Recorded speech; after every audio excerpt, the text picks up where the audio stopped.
Bagfuel, baby. When you did the big record, Realest N, because that right there hit the internet and the world differently. Yeah, you got something to do with that too. You know what I'm saying? So, what I do now, man? God, my God.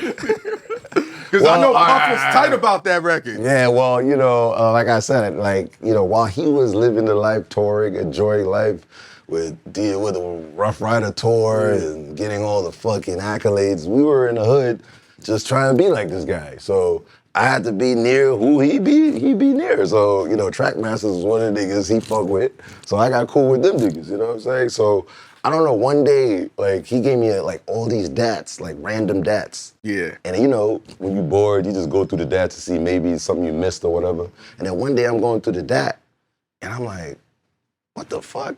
Is this Biggie? I hear Puff talking, and then I hear the beat coming in and out, and they, play that again. And I'm like, is that Biggie? Then he does the song, because the dat records the whole session. Yeah, so you talking and shit. Talking, play that again, we gotta do this. You can hear a little bullshit conversations. Yes. So maybe in the beginning, I thought it was bullshit conversations, and I never went deep into shit. And then I hear realest niggas. Yeah. And I'm like, so I called I even called Harv Pierre. He didn't even know what I was calling nigga for. I was like, yo, Harv, you ever heard this? So I told him the lyrics. Harv was like, what are you talking about? I was like, all right, man. So he's the closest nigga I could call. Maybe that would, because if he heard the verse, Queens what are nigga. you talking about? I was like, all right, man. I hung up under that. Because I didn't want nobody to stop this shit, you know what I'm saying? So all of a sudden, I'm just like, yo, I asked 4 niggas in the industry, A&Rs. They're like, yo, I never heard this Nobody shit. ever heard that verse. I don't call nobody. I just drop. We figured out afterwards. You know why? I'm not letting you know. No, Shoot heads up, Shoot boys. first. I'm gonna get you real later. The reason I know that verse is ill, I never told this. I had all of Biggie's vocals clear, bro. And still to this day, I got them on a hard drive.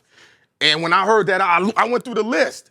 I said, yo, F, we don't got this. This is insane. Yeah. So imagine, I'm like the nigga Indiana Jones, you know what I'm saying? I found some shit nobody got I'm just like, hell no. So I called 50. I was like, yo, 50, man, I think I got sick, I think I might have some shit here. And then the thing about it, I called Red Spider. So I had Red Spider. Red Spider killed that beat, yo.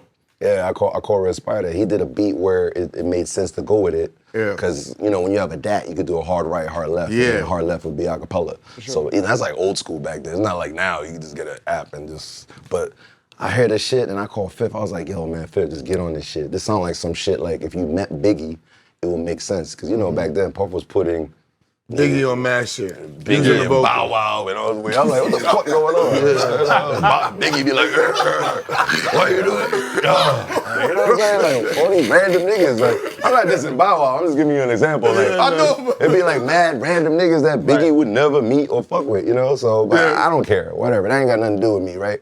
But this shit sound like if 50 and Biggie met, it would make sense and it looked like they fuck with each other. I remember hearing that shit. So I remember hearing that shit. 50 knocked the shit out. So what I did at Hot 97, I had, here we go with Clue. I had his slot because he left and went to Power. So they gave me his Monday night slot. You know what I'm saying? I was thanking for that, by the way. No problem. So that's how I got my little upgrade. So I went to Hot. So what I did is at 11, because my show ends at midnight, Flex got off.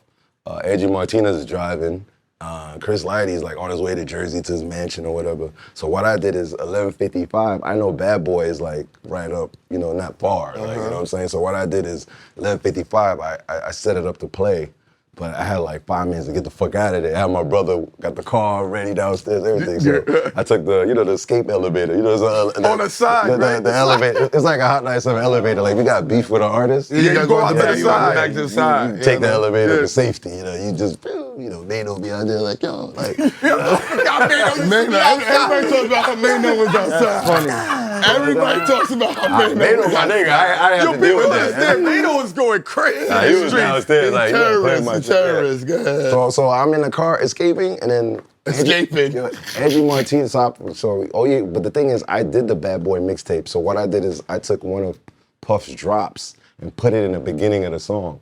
So it goes Bad Boy collaboration, Shadyville Entertainment Bad Boy collaboration. I remember that. So, and then the Biggie shit starts. So imagine you're Puff and you never heard this acapella ever. And you hearing this? Your man.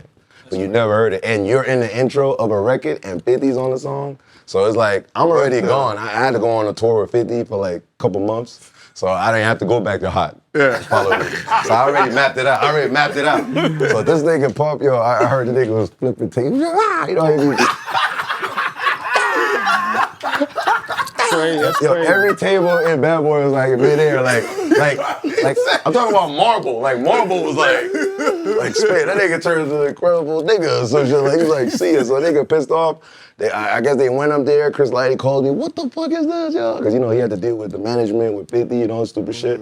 Angie Martinez is laughing her ass off like this nigga Whoo Kid is out of his mind because I really just leaked this shit. And you know Hot 97 back then is like chaos. Yeah. So that shit went super viral. So 4 months later, I think sometime in July, we had to do SNL. So, you know, when you do SNL, you have to rehearse on a Friday and then you do Saturday Night Live on Saturday. So I'm over here like, you know, just chilling. I'm right across the street. Yeah. I'm not across the street. Bro, I'm not even thinking about this shit. And then all of a sudden, I pulled the wire out just to do sound check. I'm pulling the wire out, just chilling. And I look up and I see Puff like looking for niggas. Like, I was like,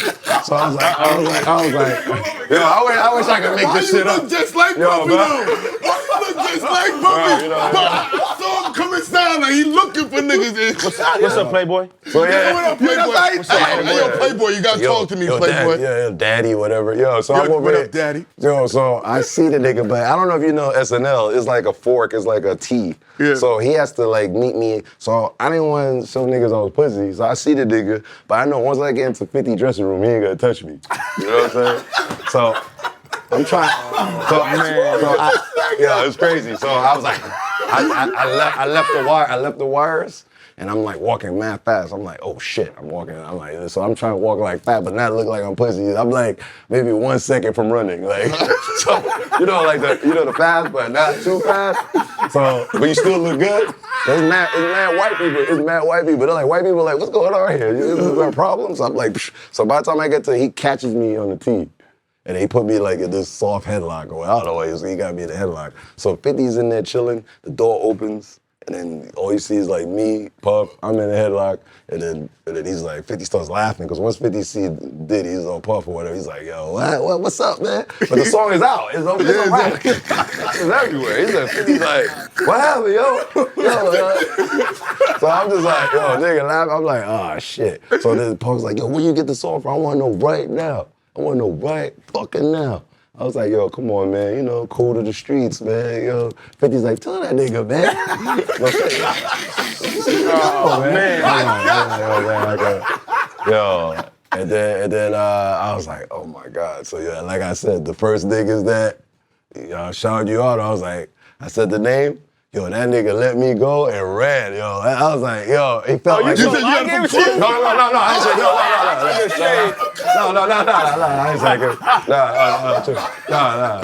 no. It was Trackmasters indirectly gave it to me. It was like they probably didn't even know it was on the DAT. But I was supposed to do a mixtape with them because I think they had like, you know, like back then Beyonce was like Destiny Child and all that. So I was getting like songs from all of them, like to do like a compilation or whatever with them, but it just never came to fruition. So, and then once I said that name, yo, you think Puff got disrespected? Like he was like, what? That nigga like, what? See ya. That nigga was out of here. And I don't know what happened. I don't know the ending result of that shit. We gotta ask Trackmasters. We gotta have Tone and Yo, Poke Tone on the show. Poke, holla. Yeah, the show, man. We gotta talk about this. But Tone and Poke gave me a super hit. And you know when I knew it was crazy? We flew to South Africa and we performed for Nelson Mandela. And we just leaked it like there. Yeah. And there was no internet, no real shit back then. That shit killed, like, it was like 50,000 niggas and like maybe 100 bitches, you know what I'm saying? But it's Africa, you know what I'm saying? So they're like, oh, they do word for word. You know, it's like the African accent saying those words and the Biggie shit. That's just so crazy, man. But that's when I knew. I was looking at 50, I was like, damn, I think we caused some trouble.